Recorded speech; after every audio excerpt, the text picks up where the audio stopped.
Cleft lip और cleft palate एक congenital defect है। इसका मतलब ये पैदाइशी बच्चों में होता है और इसके बारे में आज हम बात करेंगे। मेरा नाम डॉक्टर विनय जोशी, मैं senior consultant, paediatrician, neurologist, Cloud Nine hospital Malad में काम करता हूँ। क्लेफ्ट लिप और क्लेफ्ट पैलेट एक कंजेनाइटल बर्थ डिफेक्ट है। इसका मतलब ये पैदाइशी बच्चों में होता है। क्लेफ्ट का मतलब गैप या फिर कट। जब ये होठों में होता है तो हम उसे क्लेफ्ट लिप बोलते हैं, और जब वो पैलेट में होता है, जब पैलेट माने अपने माउथ का ऊपरी हिस्सा, अगर जो पैलेट में होता है तो हम उसे क्लेफ्ट पैलेट बोलते हैं।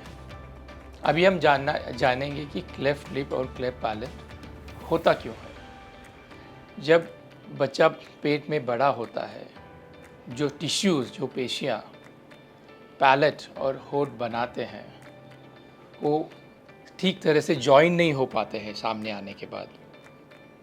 अगर उनकी अलाइनमेंट ठीक नहीं होती है तो उनमें गैप रह जाता है, तो उसकी वजह से क्लेफ्ट लिप और क्लेफ्ट पैलेट बन जाते हैं।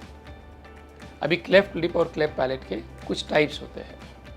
अभी जो क्लेफ्ट लिप होता है, अगर वो एक साइड में भी हो सकता है या दोनों साइड में हो सकता है, जिसे हम यूनिलैटरल और बायलैटरल कहते हैं। यूनिलैटरल क्लेफ्ट लिप वो राइट साइड में हो सकता है या लेफ्ट साइड में हो सकता है। अभी हम क्लेफ्ट पैलेट की बात करते हैं।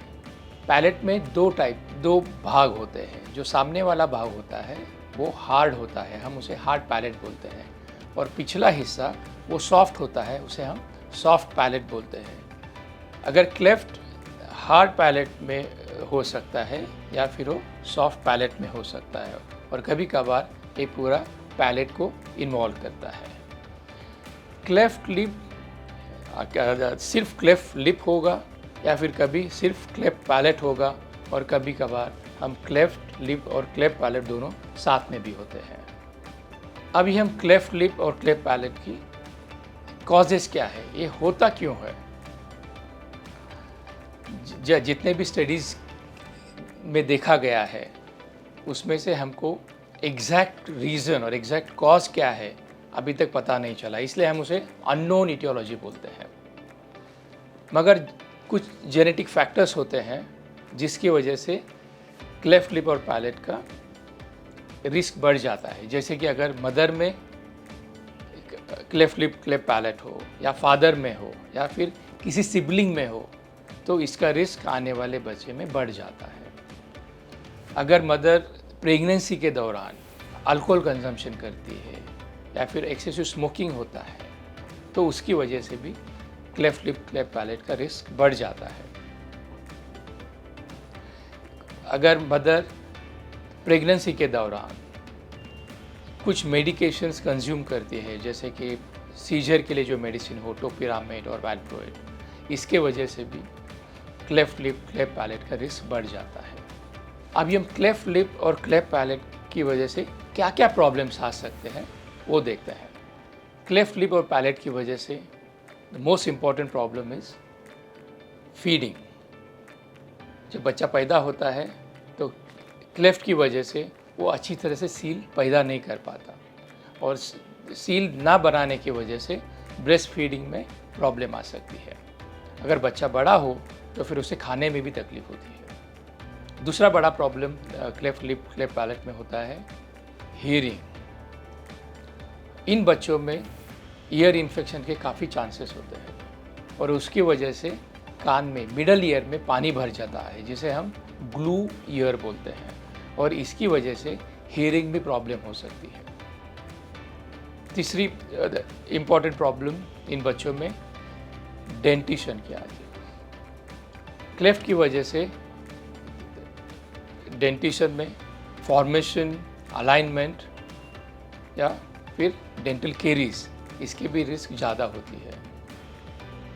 और चौथा प्रॉब्लम स्पीच, हियरिंग इम्पेयरमेंट की वजह से या फिर क्लेफ्ट की वजह से इन बच्चों में नेज़ल साउंड ज़्यादा आती है, और कभी कभी इनकी आवाज़ अनक्लियर भी रहती है।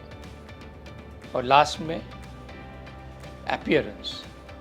क्लेफ्ट लिप और क्लेफ्ट पैलेट की वजह से इन बच्चों का अपीयरेंस नॉर्मल बच्चों से अलग होता है। सो अपार्ट फ्रॉम अपीयरेंस, उनमें फीडिंग का प्रॉब्लम, डेंटिशन का प्रॉब्लम, हेयरिंग का प्रॉब्लम और स्पीच का प्रॉब्लम। इसीलिए क्लेफ्ट लिप और क्लेफ्ट पैलेट का ट्रीटमेंट टाइम पे होना बहुत बहुत ज़रूरी है। अभी हम क्लेफ्ट लिप और क्लेफ्ट पैलेट के ट्रीटमेंट की तरफ जाते हैं। 3 चीज़ें बहुत ज़रूरी है। ट्रीटमेंट टाइम पे होना, क्लेफ्ट लिप और क्लेफ्ट पैलेट के लिए कौन सी मेडिसिन नहीं है, उसके लिए सर्जरी ही ट्रीटमेंट है।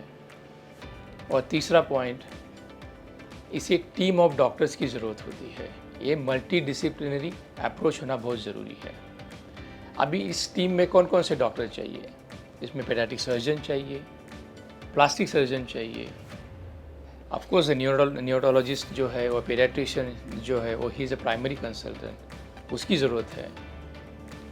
ईएनटी स्पेशलिस्ट की ज़रूरत है, डेंटिस्ट की ज़रूरत है, ऑर्थोडेंटिस्ट की ज़रूरत है, ऑडियोलॉजिस्ट की ज़रूरत है, स्पीच थेरेपिस्ट की ज़रूरत है एंड लास्टली जेनेटिसिस्ट की भी ज़रूरत है। तो इन सभी डॉक्टरों के सहयोग से, एक साथ अप्रोच से अच्छे रिजल्ट्स मिल सकते हैं। So the timely treatment is very very important. Cleft lip की सर्जरी यूजुअली 4 to 6 मंथ्स के अंदर हो जानी चाहिए और क्लेफ्ट पैलेट 6 to 12 मंथ्स के बीच में हो जानी चाहिए।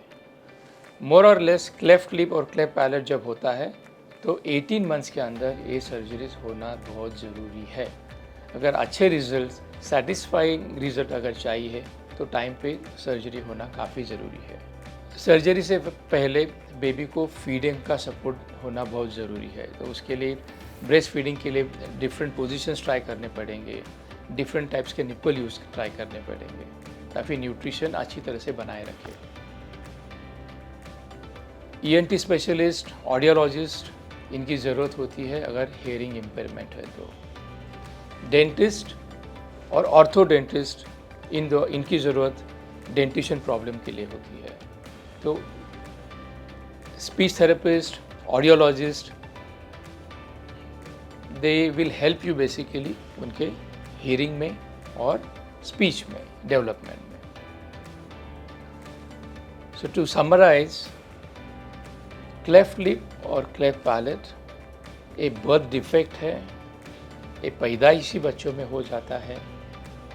इसके रीज़न, इसके कॉजेज़ अभी भी अननोन है, मगर कुछ रिस्क फैक्टर्स है जिसकी वजह से क्लेफ्ट लिप और पैलेट का रिस्क बढ़ सकता है। टाइमली डायग्नोसिस, टाइमली ट्रीटमेंट यानी कि सर्जरी बहुत ज़रूरी है अगर हमको इफ़ेक्टिव सेटिस्फैक्ट्री रिजल्ट्स पाने हैं। Thank you very much.